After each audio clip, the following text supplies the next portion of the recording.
All right, good morning, good evening, good afternoon, my brothers and sisters over at Patreon.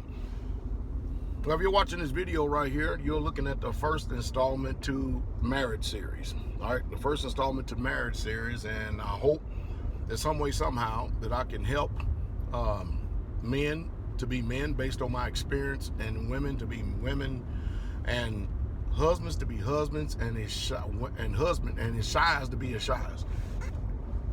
First of all, starting off, we live in a country where there's a lot that has been given to us that we have never should have taken. We have literally lost chivalry. It's gone. It's literally gone. And of course, I use that word, I use that term, because when you look at the book, and of course, you know I'm talking about the Torah, the law. When you look at the book, the institution of marriage was already established by the Most High Yah from the very beginning. And I think more than anything, and the title of this particular installment is Understanding Roles. Understanding roles. The comprehension of roles. The man has a role and the woman has a role concerning marriage. And today, everything we've pretty much learned about our roles concerning men and women, male and females, has come from a dysfunctional Gentile society. And I don't care what color you are or what color you may have. If you learned anything from this society right here, chances are you learned it because it was something that was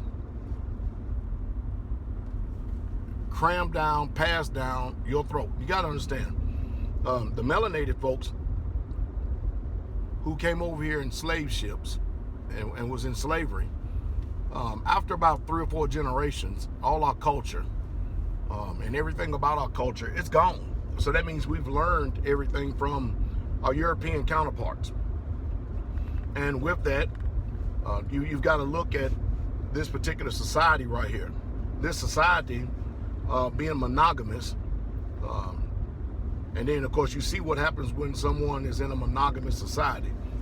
There's a 70% chance, or the fact is there's a 70% divorce rate from a monogamous society.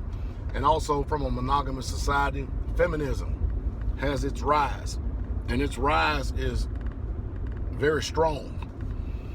And with that said, you cannot even begin to talk about how to be a man or how to be a woman without comprehending and understanding roles. The book is patriarchal. And of course, if you don't know the definition to patriarchy and matriarchy, those first have to be understood. They have to be overstood. They have to be comprehended. And then the mind right here has to change according to what the book says. You know, over in Leviticus, the Most High told us that he wanted, matter of fact, he separated us from the Gentiles or the people of his land. And of course, that sentiment is over in 1 Corinthians as well as Revelations. It's always, once we are a people and we comprehend and understand who we are, the whole ideal is to separate from the people of this land. And because if you don't separate from the people of his land, the same things that you have dealt with in the past, you're going to continue to keep dealing with going forth in the future. And so all of us have this residue of this Gentile society as well as mindset on us. And it's very cancerous. It's very cancerous. It's not for our benefit. And there's no way that if we don't get this now, and I'm talking to us in this particular society right here, 20, 30, 40, 50, 60s, if we don't get this now, then it's looking very grim for our children that's coming behind us. It's looking very, very grim. So hear me out. By divine fiat, the Most High Yah had already established from the very beginning that Adam was going to be the authority here on this earth. And I'm going to use that word, and I'm going to use it very strongly, authority. And now let me stop here and minister for a moment. Authority. when the Hasatan made a move on Hawa or Eve, the whole purpose of that move was to go against, oppose, defy, and reject divine authority that the Most High Yah has set up. Whenever Eve rebelled against the Most High Yah, she got the man to rebel against his authority. And so the first thing that it must be comprehended and understood, that no matter what we do in life, we are always going to be under authority. And anytime we defy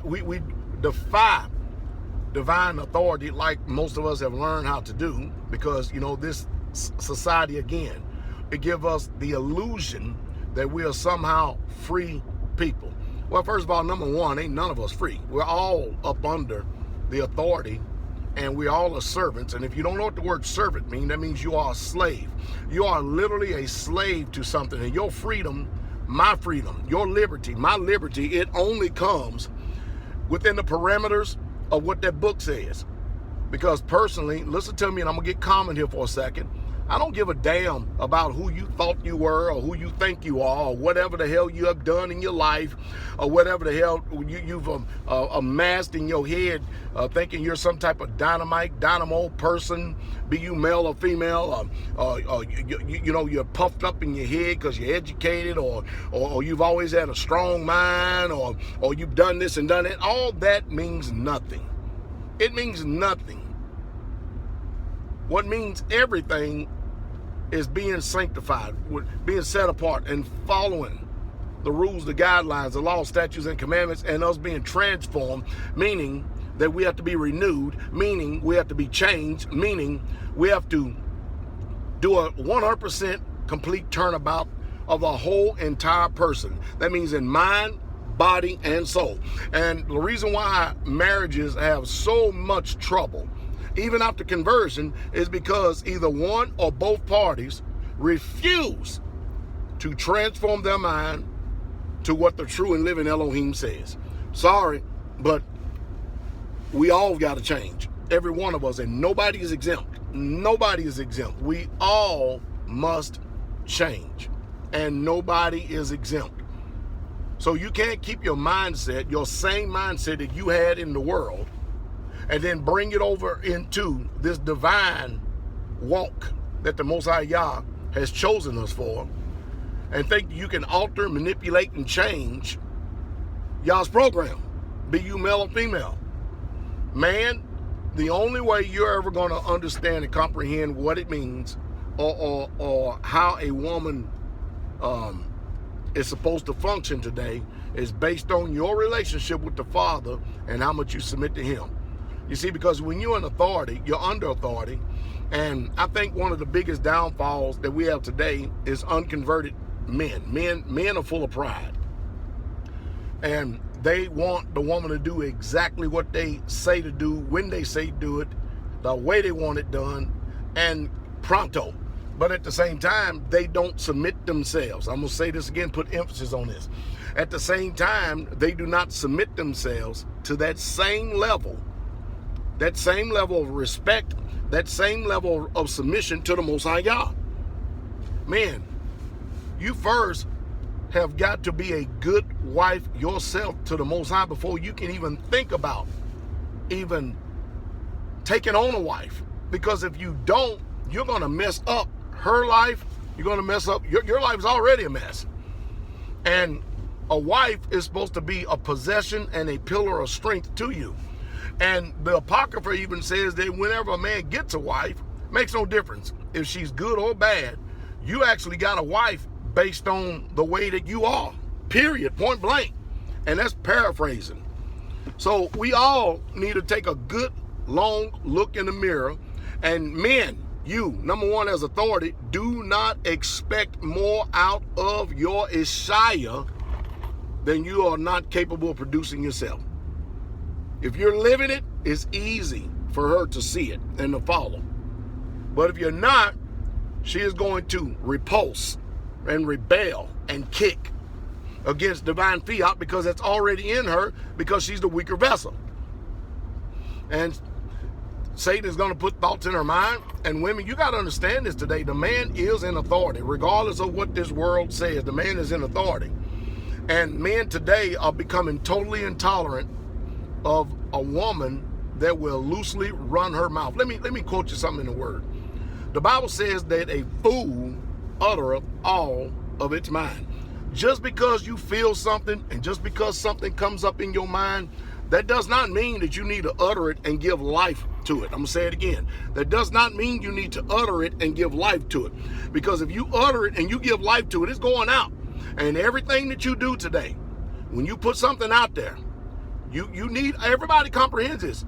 You're putting the ball in the next person's court, and then they get to pick and choose what they're going to do with what you uttered.